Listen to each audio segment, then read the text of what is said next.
Doctor Moniruzzaman যে বিষয়টি বলেছে, অনেকদিন পরে আজকে এই পৌর বিএনপি সব নেতারা এক টেবিলে বসেছে। ধন্যবাদ আপনাকে। আমাদের মধ্যে প্রতিযোগিতা থাকতে পারে, বাট সেটা যেন কোন শত্রুতায় রূপ না দেয়।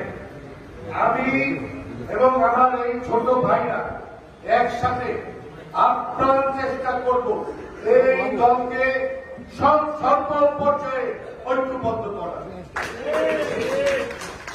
আরেকটি বিষয় বারবার বলছেন, 5ই আগস্টের আগে এবং পরের ব্যাপারে। 5ই আগস্টের পরে কোন নেতা হোক, কোন ব্যক্তি হোক, এই দলের নেতা হতে পারবে না, কারণ সে ভোটার ধরে যাবে। 5ই আগস্টের আগে পর্যন্ত যেটা সৃষ্টি করে গেছে 78 সাল থেকে এই পর্যন্ত, যারা কখনো দলের কোন সদস্য ছিল তারাই শুধুমাত্র ভোটার হতে পারবে। এটা ভোটার নবায়ন। আর একটা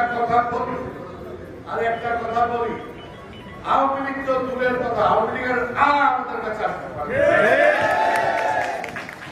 তবে এখন আওয়ামী লীগ নয়, আমাদের বিরুদ্ধে আরো কিছুটা চিন্তা ভাবনা করলে দেখবেন আমরা 17 বছর যার সঙ্গে ছিলাম, যাদেরকে ছায়ার মধ্যে রেখেছি, তারাও 5ই আগস্টের পরে তাদের কথাবার্তা আমাদের বিপক্ষে যাচ্ছে। সচেতন থাকবেন।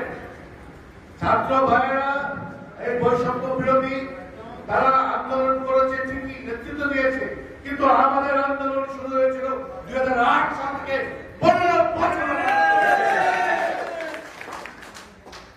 একদিনে এক মাসে এত বড় বিপ্লব হয়ে যায় না। তারাও চিন্তা করছে ওই 5ই আগস্টে আমাদের নির্বাচন হতো 280 এখন ওই বলে না যোগ্যতা অযোগ্যতার কারণ আমাদের অবস্থা হয়েছে। তাই ভাইরা প্লিজ অনুরোধ করবো, আর দলের ভাবমূর্তি নষ্ট করেন না। ধন্যবাদ সবাইকে। জেলা বিএনপির পক্ষ থেকে এই রোজার মাসে আপনারা কষ্ট করে এসে কৃতজ্ঞতা।